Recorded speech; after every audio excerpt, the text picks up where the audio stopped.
Merci.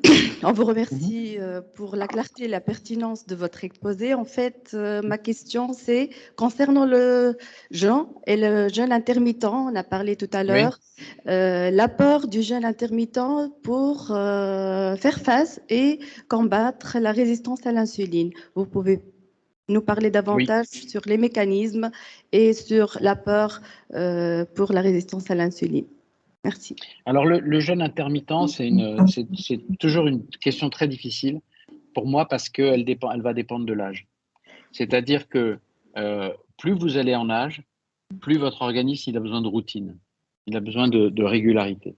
Et donc, autant vous pouvez, à l'âge de 20 ans, à l'âge de 30 ans, faire un jeûne intermittent qui va vous aider justement à larguer et à faire de la lipolyse et ainsi de suite. Mais à un moment, on va devenir épargnant. Vous savez très bien que lorsque, pour les femmes à la ménopause et les hommes, c'est un peu moins, mais ça existe aussi à l'andropause, on va avoir moins d'hormones sexuelles qui sont, elles, plus vers le muscle que vers le gras. Quand on en a moins, on a tendance à faire un peu plus de gras. Et donc, à ce moment-là, on va devenir stocker, on va devenir épargnant. Parce que la nature, vous savez comment elle est, la nature, elle est très bonne. Mais dès qu'on a fait des enfants, elle ne s'occupe plus vraiment de nous. C'est à nous de nous occuper de nous-mêmes. Et donc, elle va nous mettre dans un système de défense et d'épargne. Et moi, je ne crois pas, après 45, après 50 ans, au jeûne intermittent. Je n'y crois pas, mais je ne suis pas le grand spécialiste du jeûne intermittent parce que je sais qu'aujourd'hui, c'est presque. Il y a vraiment des grandes. Il y a d'éminents spécialistes qui sont favorables. Je pense que le jeûne intermittent avant 40 ans, c'est pas mal, mais si tant est qu'on puisse le tenir. Hein.